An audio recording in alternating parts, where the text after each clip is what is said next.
Welcome to the Adult Algorithm Podcast, the How to Adult podcast. First of all, if you don't have a planner, get one. I don't know this how ain't you, high school. I don't know how you survive. There will be no sugarcoating whatsoever. This is the hashtag No Sugarcoating podcast. And I'm your host, Jasmine Johnson. You're like the best influence and the worst influence all in one. Are you ready to grow into your potential? Hello everyone, welcome back to the Adult Algorithm, the How to Adult podcast with your host, Jasmine Johnson. Hi, how are you? I'm very sorry if you're watching the YouTube. The lighting is terrible. I do apologize. We are getting a new ring light. But I hope everyone that's tuning in has had an amazing week so far. July is almost over. I'm very sorry to make everyone sad about it. Next week's episode, we have an awesome surprise coming up for our last week of the negatives month. In August, we have our 40th episode coming up. And in September, I'm being shipped off to Paris, France for study abroad. And yes, the podcast will continue. You guys will follow me along that journey as well. I think traveling and culturing yourself is also a huge part of adulthood and a part that not many people get to have. So I'm really excited to take you guys on that journey with me, of course. And today's episode, we are continuing on with our negatives month. I invited my friend Aaron on today to talk about his jobs that he's had in the past. He's been working since he was, 16, same here. Except I know for myself, I've never had any complaints about my job personally. So I didn't feel like I could do this episode alone, of course. So I invited Aaron on to talk about his experience. And we also asked our friends on Instagram to send us some stories about their experiences and their jobs as well. We're talking about all of the realities of working. So yeah. But the best part of today's episode might have to be the small business highlight of the week, because she is one of my idols who also, coincidentally, I have also worked with for the past 5 years at this job that I've been talking about. So I'm so excited for this week's business highlight of the week. Let's take a look. This week's small business highlight of the week is for Nicole Quirk, the owner and founder of Maggie and Mo, an online boutique based out of Rhode Island. She graduated from URI with a focus in fashion merchandising and design. She's worked in retail for almost 7 years. Fashion has been a huge part of her life as long as she could remember. She's always dreamed of starting her own clothing line, so one day she went for it. Maggie and Mo is named after her great-grandparents and is something she's really, really proud of, and so are all her friends. They offer trendy, stylish, and fun items at an affordable price. Got that right. I've already ordered stuff already. She's spent a lot of time picking out each item that she sells, and one of her favorite parts is seeing how much all the customers have loved the items just as much as she does, and styling the pieces in their own ways. She's excited to see where her small business takes her. One thing that she's learned through this process is no dream is too big. It wouldn't be possible without the support that she's received, and she can't thank everyone enough for helping her make this dream become a reality. All right, y'all, like I said, please support your small businesses. Go shop Maggie and Mo. And yeah, let's get right into the episode. Hi, my name is Aaron Steward, and I am an international business major at the University of Rhode Island. It's a dual degree program. I'm doing German as well. I have been working in the hospitality industry for almost 5 years now, and I was in fast food before that.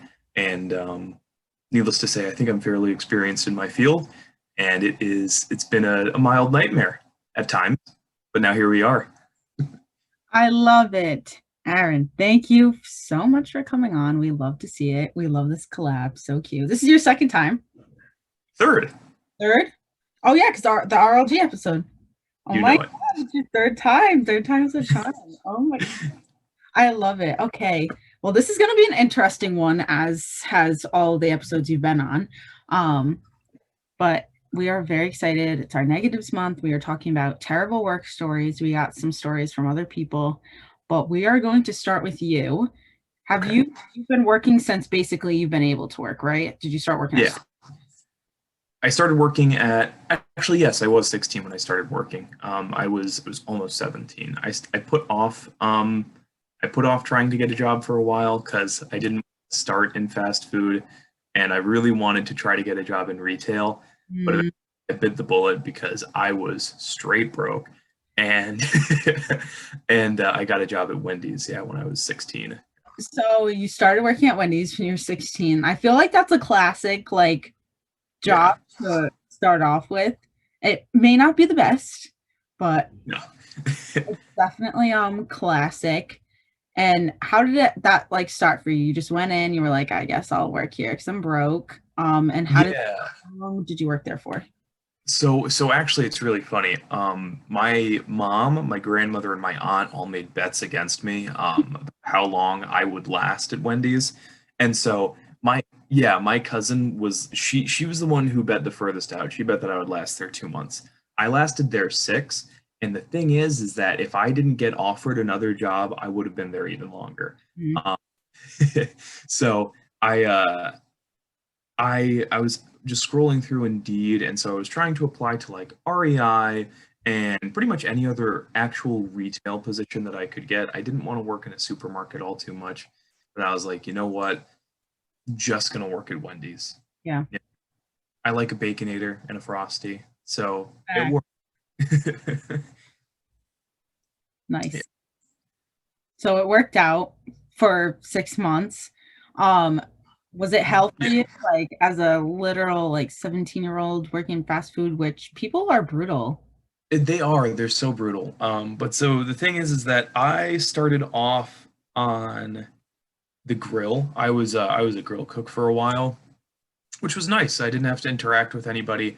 I was just flipping patties, and I was doing a great job. It was so nice. Okay. And they moved me over to like front register, which was totally easy because front register you don't have to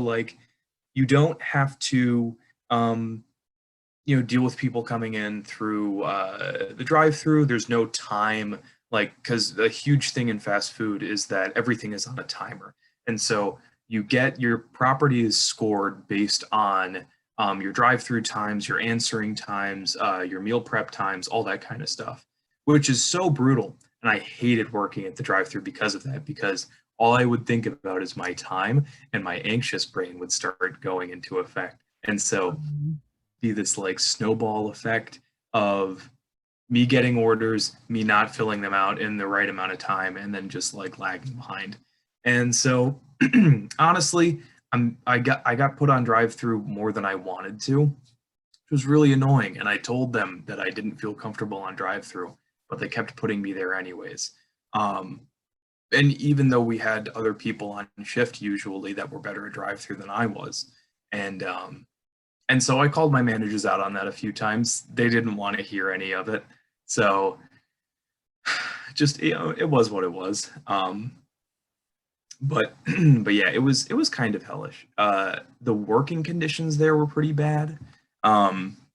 There's like in fast food, I don't think a lot of people realize it, but there's like a lot of airborne grease. And so as you're walking around back there, like the air is kind of stiff. If you wear glasses, you know what I'm talking about, because when you go home at the end of the day, you have like a coating of oil on your glasses. I'm a relatively strong-stomached person, so they had me do a lot of the cleaning, and like all throughout there was like just oil that had been collecting on pipes that I had to scrape off and stuff like that on the side of fryer machines. And like I did all of that. I got burned multiple times, by the way, because it's not like they were turning those pipes off for me to clean them. It was me cleaning them because they needed to be cleaned no matter what, and they weren't just going to turn off the deep fryer for that. But so yeah, it was bad. Yeah, it was pretty rough to say the least. Shouldn't that be illegal? Like making like do that and then maybe. I didn't really look into it at the time. I just got my $9.65 an hour and enjoyed myself. So the thing is that I stole a lot of food from Wendy's, just to make up for it, because it's not even like they gave you free meals. They gave you half off meals, which to me is like a massive smack in the face. Like, come on, you can't just, come on. And so I made sure that I got my money's worth out of the deal. A Frosty here, lemonade there, a couple of chicken nuggets. It was, it was a done deal at the end of the day. Okay, that's fabulous. See? Yeah. Taking advantage, taking your life back. Love to see it. One nugget at a time. Yes. My mom worked at McDonald's for 18 years. So I know exactly, like it literally made her miserable. It's Miserable. terrible. Yeah. It's so bad.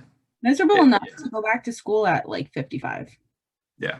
I mean, good for her because that's like such a bad spot to be in. Yeah. Like, yeah, it's just not good. Crazy. So you said you worked there 6 months, hell for 6 months or hellish. Yeah. And then you're offered another job. Correct. Yeah. So I volunteered at softball fields throughout high school, and there was a coach there who took a liking to me pretty much. He was like, "Oh, I see that you do good work out on the fields. I'd like you to come work for my hotel." And so he offered me an interview. I went, of course, and it was super cool. I mean, that like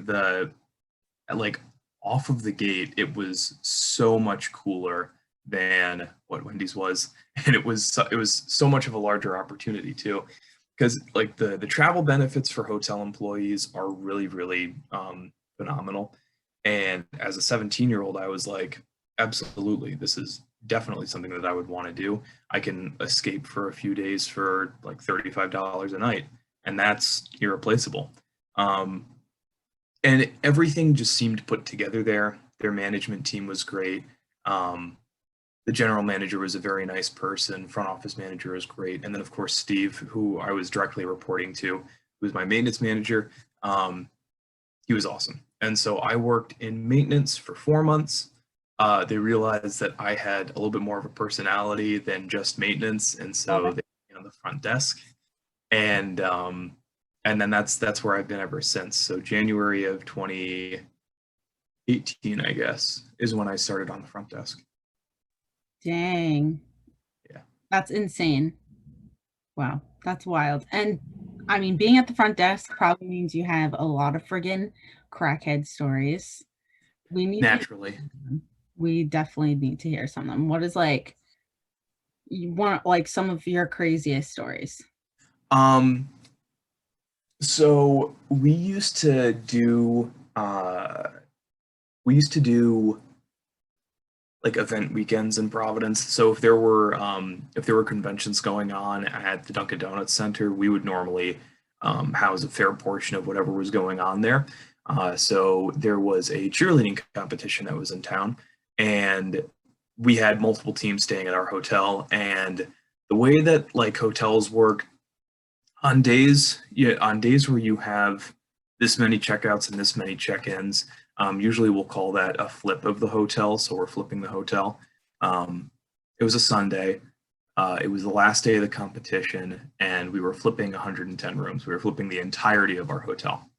And we were underneath strict guidelines by our general manager to not give out any late checkouts. And late checkouts are based on availability. However, a lot of people feel entitled to them, so it doesn't really matter.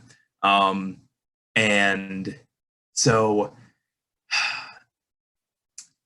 I was working the desk that afternoon. There was a woman that came down, and she starts talking to me about how, oh, I can't believe that my friend got a late checkout and I didn't, and all this stuff. And she just keeps grilling me at the desk. You know, she's like, I'm gonna call the Diamond Desk, I'm gonna call HRCC, all of this stuff. And I'm like, I just kept telling her the exact same thing. I'm sorry, but late checkouts are based on availability. We just can't offer it for today. And she just stands there. I think she's standing there for about 35 minutes at this point. She was just grilling me for 35 minutes while other people were coming in and checking in. Oh my God. And yeah, it was really bad. And I don't want to say that I broke, but I think that I just got so frustrated with her. Her friend had came down earlier that day, and she broke down into tears at the front desk about it. Just unbelievably melodramatic. I was told not to tell anybody about that. I told her, because I was like, you know what? If you want a late checkout, just cry. Just cry. And so that was me getting fed up. That was her getting fed up. It was everything. Your friend cried for the late checkout. And she was like, well, if I have to cry, I will. And I was like, please don't. I'm not going to give you a late checkout. Just walk away. I'm good. And so, that was just, bad. And then another really rough time in the hotel world. You have these things called third-party reservations, and third-party reservations are anything like Expedia, Booking.com, Travelocity, stuff like that. And so you pay Expedia, Expedia pays us at a discounted rate, all as well. And so when that happens, those are considered prepay reservations. In the hotel world, we also have to take something called incidentals. Incidentals is like, charging something to the room, like a soda, pay-per-view, something like that. But it's also in case somebody trashes a room. I had this family come in, and it was mom, dad, and like a little baby. And they were very clearly like on something, like a little bit hyped up. Yeah. I don't know what it was, but very clearly not there 100%. Oh my God. They had a 5-night stay at my hotel, and it was a prepay reservation. And so I was thinking to myself, like, okay, this is fine. So I asked them for a card for incidentals, and they don't have anything to put down for the room. And at that point, it came to like a really like moral point for me, and I'm like, okay, so I hope that they don't trash the room because they have a baby with them, and I don't think that they would trash the room because they have a baby with them. That's just me like crossing my fingers. And they already prepaid the room. So I would feel really, really terrible telling them to leave, and I think that they had paid like $1,300 or $1,400 or something like that for a few nights. And I really didn't want to tell them to go away just because I didn't have a card for incidentals. And so I checked them in, and I worked throughout that week, and we didn't really hear anything from them. We didn't, they didn't get housekeeping. So we didn't have anybody checking on the room on a daily basis, but there weren't any noise complaints coming from the room. There wasn't anything going on. And then the day that they check out, my general manager goes up, looks at the room, and it was beyond trashed. They had taken the plumbing out of the wall. They had ripped up the bed, the couch. They broke the TV that was already in the room. They brought another TV and broke that one too. They broke mirrors, and they had a dog in the room too. They had a dog in the room, apparently, who was the most well-behaved dog in the entire world, because nobody called to report a dog barking. Nobody heard a dog barking on our hallway patrols or anything like that. And it was just dog food all over the room. There wasn't like any mess, but it was so bad. And they also very clearly smoked crack in the room. But so at the end of the day, I was really, really upset about that, because I was like, I something didn't feel right in my gut about it, but I also didn't want to have to deal with the repercussions of, telling somebody to go away after I already had paid. Oh my God. And so thankfully I didn't face any repercussions for it. My managers were super cool with it. They were like, we understand where you were coming from. It just really sucks that this is what happened, because they did like $10,000 worth of damage. And and so yeah, that was probably one of my biggest fuck ups. Even though it wasn't really a fuck up, it just like left me with a lasting feeling that I did something wrong. But it's still just a nightmare. Yeah. That's insane. That's really crazy. Holy shit. Yeah. Definitely not good. And like that's kind of, it's not exactly that's typical in the hotel industry, but like that's just something, people being terrible is like kind of something that I am very used to at this point in time, especially post-pandemic. Travel has been really bad because everybody's so entitled and they want everything handed to them on a silver platter. But like, yeah, it was difficult at the time. Oh my God. Yeah. I mean, speaking of COVID, how has like the hospitality like industry changed, like for you specifically? So obviously there are all of these new measures in place that are protecting guests, stuff like that. And so right now we have a couple different policies in place. No Hilton anywhere in the world is doing housekeeping on a day-to-day basis. But the thing is that there isn't a price difference to make up for that. In fact, rates are higher than they've ever been, and that's a global thing right now. Travel is currently at an all-time high, and it's not plane travel, it's road travel. So people are going to be driving like within 5 hours of their house for a vacation right now. I was speaking with somebody from Hilton Grand Vacations with that and Hilton Corporate, and they were like, it's all going to be road travel nowadays. People are going to be going by car wherever they need to go. And it's going to be one of the busiest seasons that we've had in an incredibly long time. And it's 100% true. Before the pandemic, I work in South Kingstown now. On weekdays, we would be at like 65, 70% occupancy. We have been starting out at like 85% occupancy on a nightly basis and then selling out by the end of the night just because of people coming in, wanting to get out of the house, all of that stuff. And it has made things a lot more stressful, to say the least, because everybody is expecting so much. That's pretty much just like, that's the general effect of COVID on the hospitality industry. Wow. Yeah, I can imagine. And it's funny that you say like the road travel thing because you definitely notice that. Like 100, like even like, oh yeah, like I want to take a couple days at the end of the summer before I leave to do something. I'm not gonna fly just for that 4 days. No, I'm gonna drive or take the train to New York and just stay there, like type. Yeah. So crazy. Oh my god. Yeah, it's really nuts. Yeah. What's the like what do you think is like the biggest difference between like working in Providence and working in South Kingston? The clientele, absolutely. Oh, Yeah, it's without a doubt the clientele in the area, I'd have to say, but I feel like that just goes hand in hand with one another.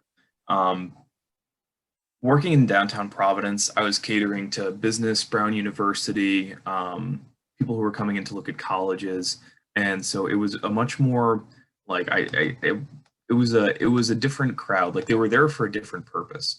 Not a lot of people were coming into Providence for like for leisure, so to speak. People were coming in for the conventions, for the restaurants, that kind of stuff, and I really felt comfortable in that role. Like that was just what I enjoyed doing. I was super, super happy when I was working in Providence because like that was just my vibe. I knew all of the good restaurants nearby. I could give people walking directions to literally anywhere in the city. And I just had so much information. And then as soon as I went down to South Kingstown, like the clientele totally different. Like Narragansett or South Kingstown just feels like a sleepy town almost. Like it's kind of funny because it feels that way. And it's definitely exacerbated by the pandemic, but like even pre-pandemic, like you have to go to Newport to do something fun at nighttime at least. Like there's not a lot of nightlife in South Kingstown. right. And so you're servicing to like a family clientele at my current hotel. And it is people who it's not a lot of business. It really is mostly family, old people who are coming in to go to the beach, people who live on Block Island are actually they stay at my hotel a lot because they either have to take the ferry in the morning or whatnot. But yeah, it is the clientele is the biggest factor that like changes the vibe of the workplace because it's people who are coming in and they're like almost expecting like a 5-star beach property. not what we are. We're a Oh, Hampton we're a Hampton Inn in a really nice area of the world. Like that's it. yeah. Oh my gosh. And you worked there during the COVID hotel phase. Yeah. Please tell us about that. And Uh,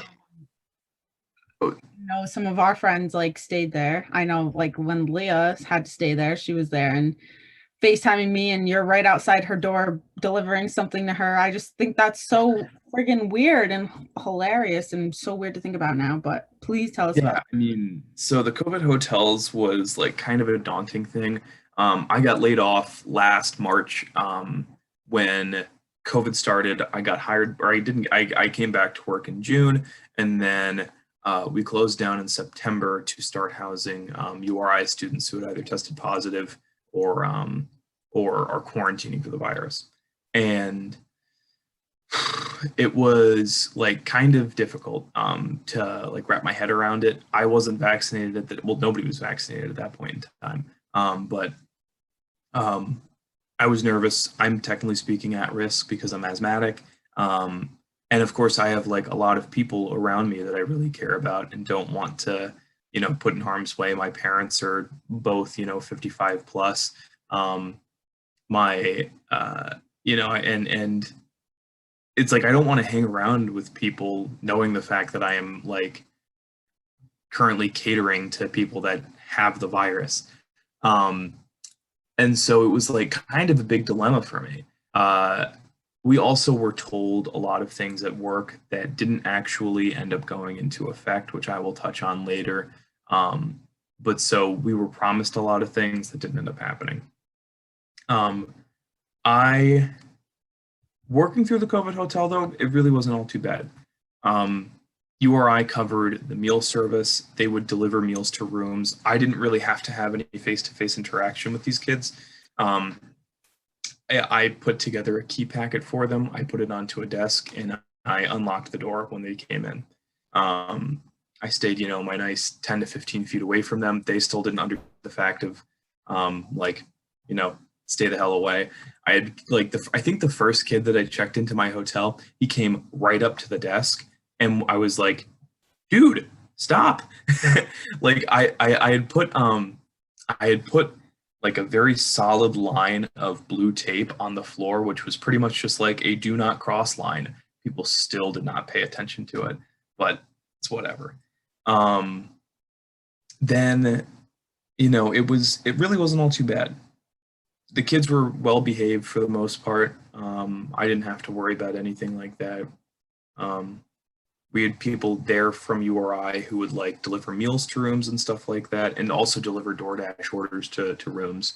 But then when students went home for winter break, our hotel was empty for a while. I actually brought my bike to work and I rode like 800 miles or something like that, not inside the hotel, but like with a bike trainer, which was very, very fun.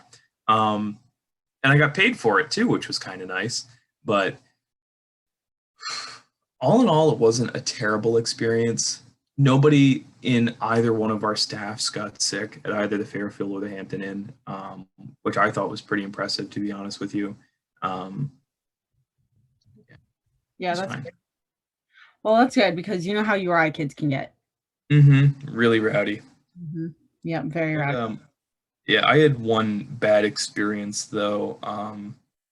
Somebody checked in my hotel and she was like really entitled, and we had this form that said you can get DoorDash orders between like 12 and 4 or 12 and 4 I think is what the hours were. And so I understand that that's a small window, but like us as hotel employees, we didn't have a contract for any of this. So us going upstairs was a liability at that point. We can't do that. And so somebody's boyfriend came by and like was trying to drop off food at like 6 o'clock or something like that. No, it was like 7:30. And I walked outside to go ahead and talk to him because I didn't want to let him into the hotel. And I was like, hey, I'm sorry, but we don't accept orders past, this time, and he goes, well, what if I just walked in? And I was like, no, you can't do that. It was like, are you sure? And he points to the doors, which are, like unopened and stuff like that. And so this girl was positive, by the way. She's not supposed to leave her room. So he walks in the front set of doors and he starts trying to pull open the doors that lead to the lobby. And at this point, I was like almost ready to call 911. Because like I was kind of getting the vibe that this guy was about to punch me in the face. and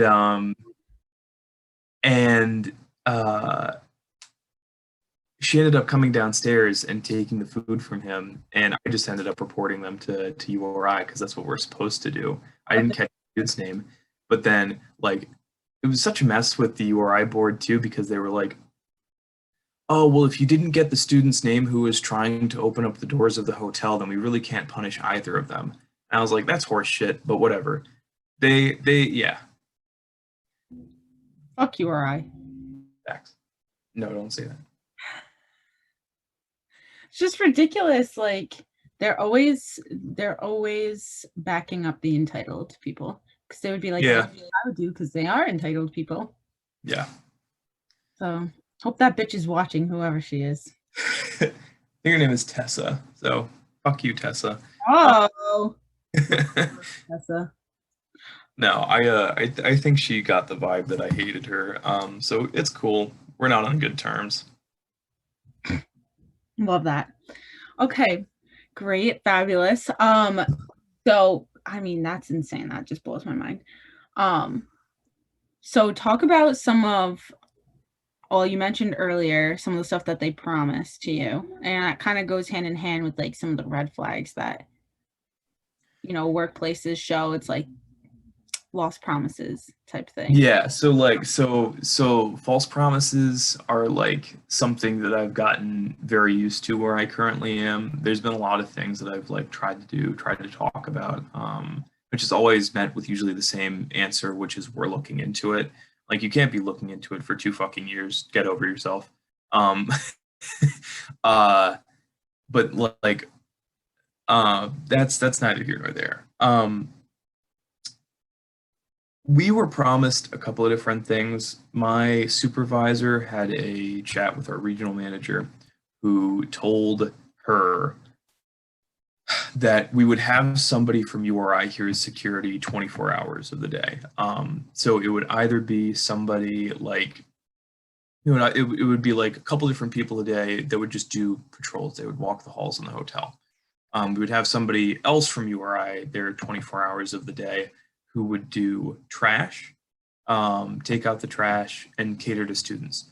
We were literally just going to be working the system. That is what we were told that we were going to do. We would have, like pretty much, not exactly hazmat suits, but, like we would have pretty much full PPE. We wouldn't have to have literally any action with the kids. We wouldn't even have to walk upstairs. We would just be at the front desk, making keys for the kids that come in and putting those keys on a desk for them to pick up. And none of that was followed through with. We had people, so people from the hotel were there 24 hours a day, and that's how it is all the time though. And so we were there, we would deliver things to the room when URI services wasn't there. Our URI representative would be there from 12 to 6 on a day-to-day basis, but from 7 to 12, nobody. From 6 to 11, or it's from 6 to the day after, nobody. And so, I had to deliver medication, I had to deliver snacks and food and a lot of different things, requests that students had. And that isn't at all what I was supposed to be doing. I wasn't getting hazard pay. Yeah, I wasn't getting hazard pay. I wasn't getting any form of like extra monetary compensation for all of this. I was getting 40 hours a week of just that. Not to mention the fact that we were on a skeleton crew, so it's not like if I needed a day off for like a doctor's appointment or doing literally anything, I had that availability because there was no room for coverage, so there wasn't any way of doing that. But so not having a contract was like, now is very, very upsetting to me. because we should have been contracted. We Oh, should have been, promises that were made should have been followed through on. The promises that continue to be made should be followed through on. But none of that is happening. I don't know if I mentioned this to you, but I'm taking another position at the hotel and winery, which I don't see any red flags coming from right now. But obviously, as we continue to move forward, we will see. But yeah, I mean, like the biggest red flags for me is usually empty promises, criticizing employees for trivial things, micromanaging. Micromanaging to me is not it's not like a red flag, but it becomes a problem when if you're not doing things the way that the micromanager wants you to do, they begin to chastise you for it. That's an issue. I had a manager who told me that my radio etiquette was too militant. And you know, when you talk on a radio, you're supposed to be direct and to the point, and if I'm not being rude, I don't see an issue with it. And she had a problem with that with me. So yeah, is 'cause what it- that makes complete sense. Yeah. What? yeah, exactly. She also had a problem with the way that I talk to guests, which I don't know. I was at the time I was like I think I was like 3.5 years running at that point in time, and I was like, I've never had anybody say that to me before. And she was like, I just think that it's a little bit inappropriate. And I was like, I don't think so, but okay. Oh, what? And so, and after that happened, I literally went straight to my general manager and I was like, I can't work with Wendy anymore. That's not happening. I cannot work with her. Either you need to tell her to back off of my case or I will quit. and she was like, okay. I was like, okay. But she eventually left, which was very nice. Yeah, yep. Crazy. But then besides that, like other red flags, yeah, not following through on promises, I think is like probably the biggest one, lying to your employees, which is effectively the same thing. Mhm. Honestly, something that I've like kind of came around on is wage disclosure. I think that everybody should know what everybody's getting paid. I agree. It makes sense. Like, because here's the thing: if you're making more money than I'm making, I want to know what I can do to get on that same level. Just should be how it goes. And like, I think that obviously there is going to be like some level of greed to it because there might be somebody who really does nothing at the front desk, and then there's somebody who really does the most. And I get why somebody would say like, "Oh, I want to make $15 an hour like they're making, but I don't feel like doing any more of the work." And at that point, it's just like that's just a problem with them. Yeah, that's a you problem. Like, why? Yeah, but yeah, like I just think that in general, wage is like just a good thing. Or yeah. Yes, we love it. And that's beautiful. Do you have anything else you would like to say? Anything, any more stories, any more red flags, anything about, management at the places you've worked before we get into some stories that people have sent us? I think so. Honestly, the biggest thing is that the biggest piece of advice I have going forward is that when you ever interview at a new position, ask the person that you are interviewing questions about like employee, morale, employee, just kind of, how everybody feels, what the social vibe is at whichever place you're working, because it usually is a very telling answer. If they're hesitant and have to think a very long time about what they're going to say, normally it's truthful. And it's, you just really need to be very aware of all that. Yes. Oh my God, that's so important. Love it. Thank you so much for that. Beautiful. Of course. I'm gonna write a book on all your advice about working in this friggin' industry. Okay, we are on to our story time segment. We asked people on Instagram for some story times about their worst work stories. And Aaron is going to go first. Yes. So I have somebody here who worked at a health club. Um, so lady tried to get her kid to lose weight by feeding him laxatives and taking him swimming in a pool. Um, so yeah, uh, I don't know exactly how much abuse is going on there, but that happened at his work. Not fun. That's like the start of an eating disorder. Pretty much, yeah, I think so. Holy shit. Um, okay, what the fuck? Don't be a mother if you're gonna do that shit. Seriously. Or father. Hey, we don't discriminate. Okay. What a one to start off on. This is an important one. I feel like I see this on TikTok, like work story TikToks a lot. He said I got blacklisted at Lowe's because I didn't give an adequate notice. Gave his 2 weeks a month prior.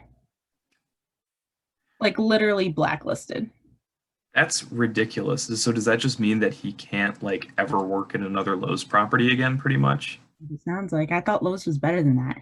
Yeah, I thought so too. That's a rip. Incredibly whack. Let's Incredibly back. Let's see here. At Job Lot, I had somebody hand me and my front end supervisor cash from a stripper's ass. Love it. Yes, beautiful. Entertaining. Yes, we love to see sex workers in the industry, but nonetheless. However, clean your bills, nonetheless. please clean your bills. Okay, beautiful. Okay, this one's more of a little bit longer one. She said there was a guy at my old job, she was 15 at the time, who everyone called Putter John. This is a continuation of the story. She worked at a golf store and she was the only girl that worked there, and he would come in and only ever buy a cover for his putter. And when she started working more during the week, he would only ever come in when she was working. And he even called the store one time when she wasn't there, and her brother, who worked at the store too, picked up the phone and asked when his sexy sister was going to be in. Keep in mind, she was literally 15. And long story short, all the boys that worked there and the managers told him to never come back, and she had to get walked out to her car every time she left. Yeah. That's not good. Insane. That's really bad. Yeah. That's really scary. Yeah, I don't like that. Let's see here. I also have a pretty long one right now. Let me go ahead and read it up. Let's see here. Okay, so this is at my current job. I was delivering an order to one of the hotels on Jefferson Boulevard, and the note on the delivery instructions said to give them a call for an ETA before I leave. Extremely annoying, but whatever. I call them at the store. I say, hi, I can get there in about 8 minutes. The guy interrupts me to ask, yeah, can you grab some beer for us on the way in? So at the time, so mind you, not only was I not 21 at the time, but it was also past 10. So even if I could and wanted to, nothing was open, let alone that we were not even allowed to do that. So I go, sir, I'm underage. I can't purchase alcohol. Instead of saying no, like I should have said. This dude replies with, oh, that's okay. Can you pick one of us up to go to a liquor store? So it goes back and forth like this for 2 or 3 minutes.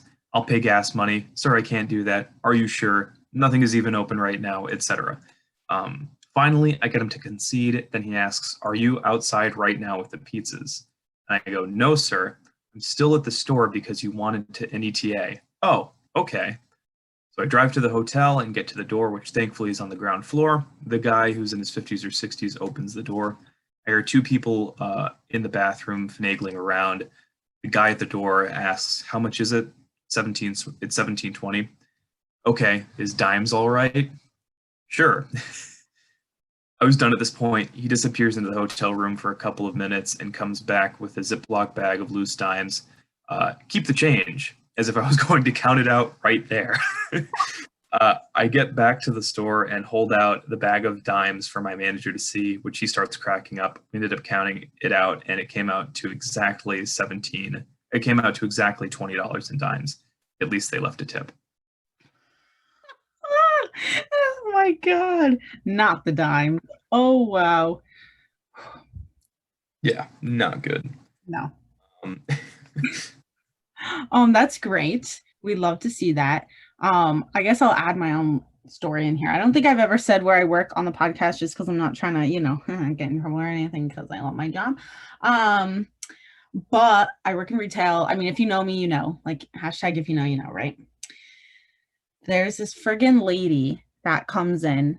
She's definitely a sugar mama. She definitely has some sort of scoliosis, walks around with a walker, had her sugar baby with her. She comes in, me and Nicole are working, and she walks right in, starts screaming. She's like, where are the 26.50 shirts? Because we have shirts that are buy one, get two free, and they range from 24 to 29.50. Okay. Had to put that out there.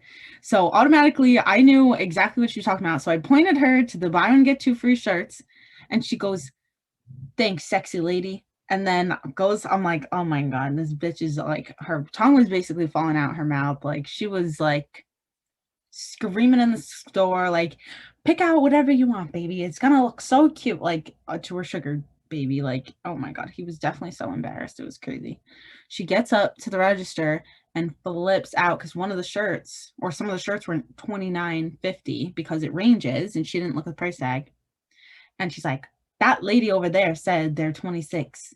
And Nicole was like, I heard what she said earlier, but you can go back and pick out the $26 shirts. She's flipping out. I mean, but now she comes in all the time with different sugar babies. And it's just. Do you have her number by chance? No. Just by chance. Next time she comes in, I'll be like, Good. No, that's bad. Yeah. Oh God. Actually, I'll go ahead and I'll throw something in similar to that. A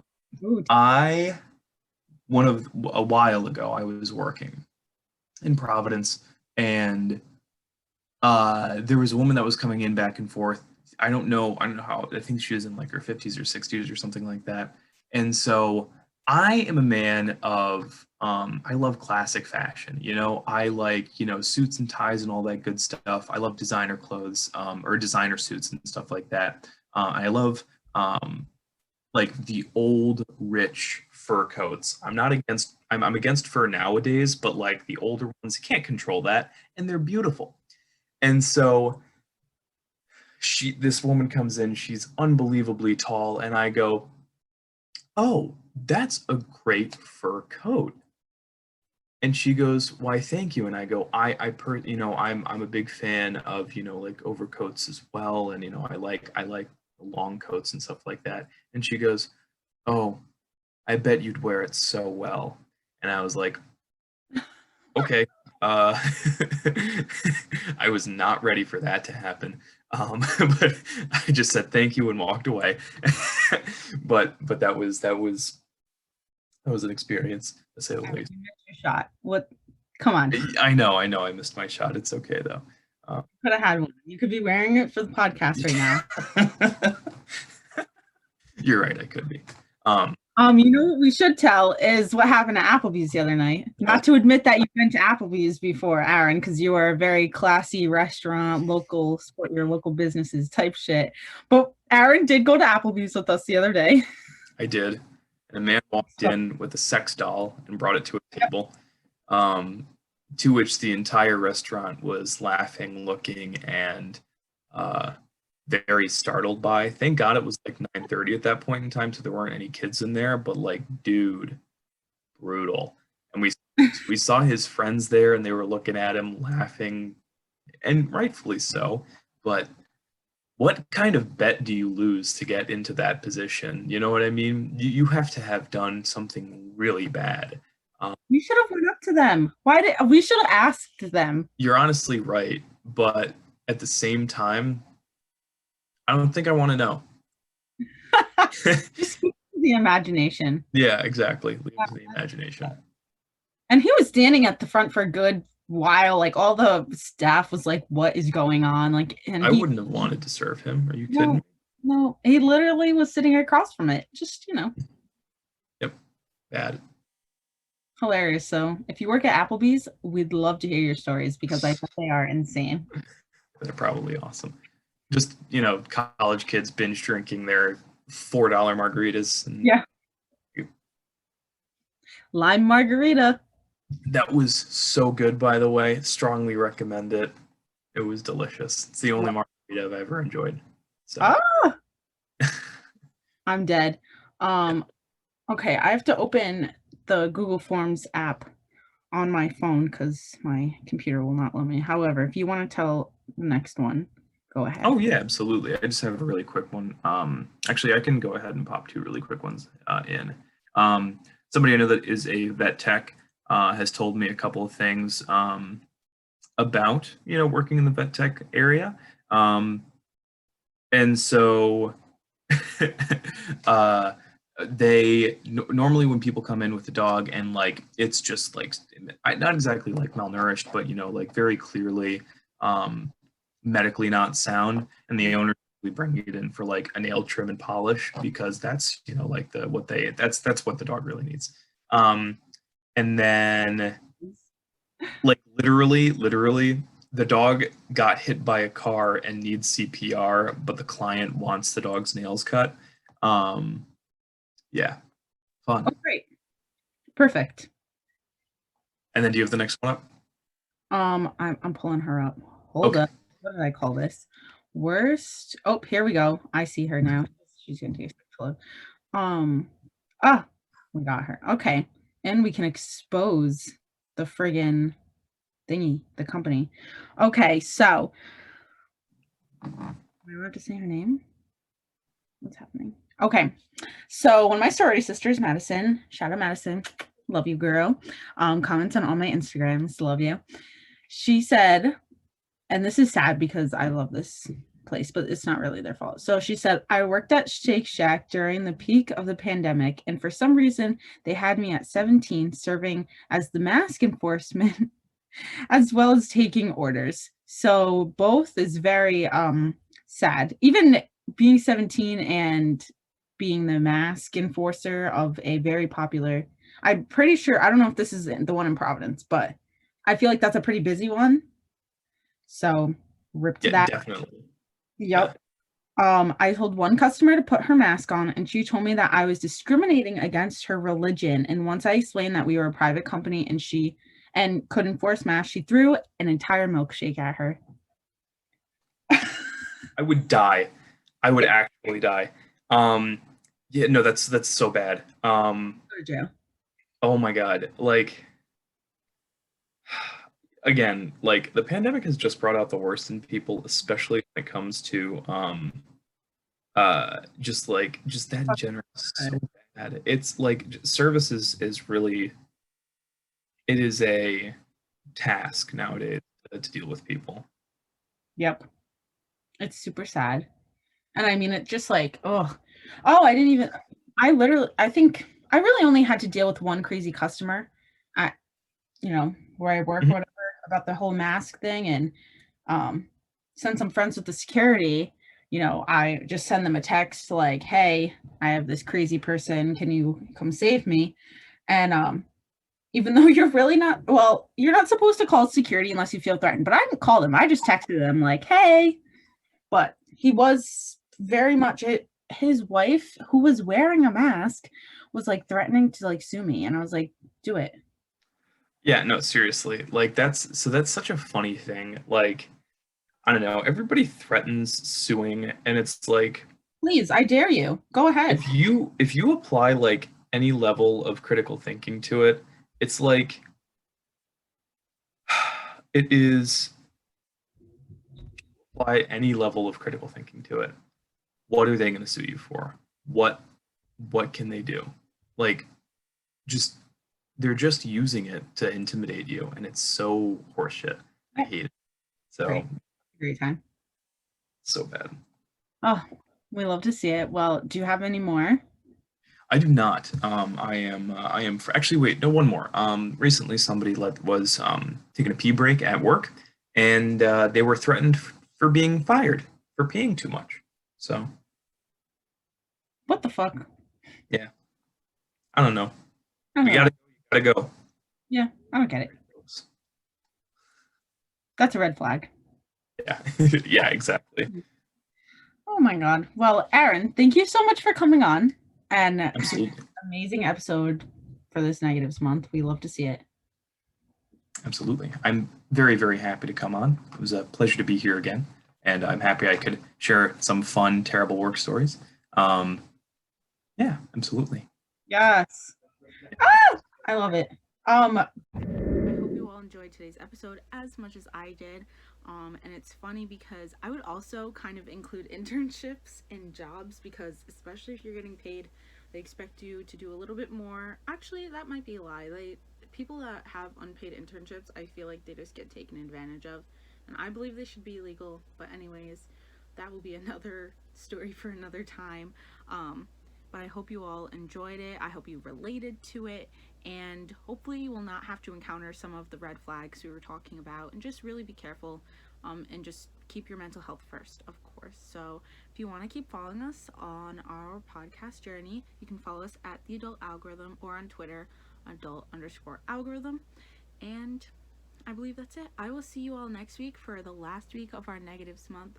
I will see you next week to help you grow into your potential. This is Jasmine with The Adult Algorithm signing off. Bye.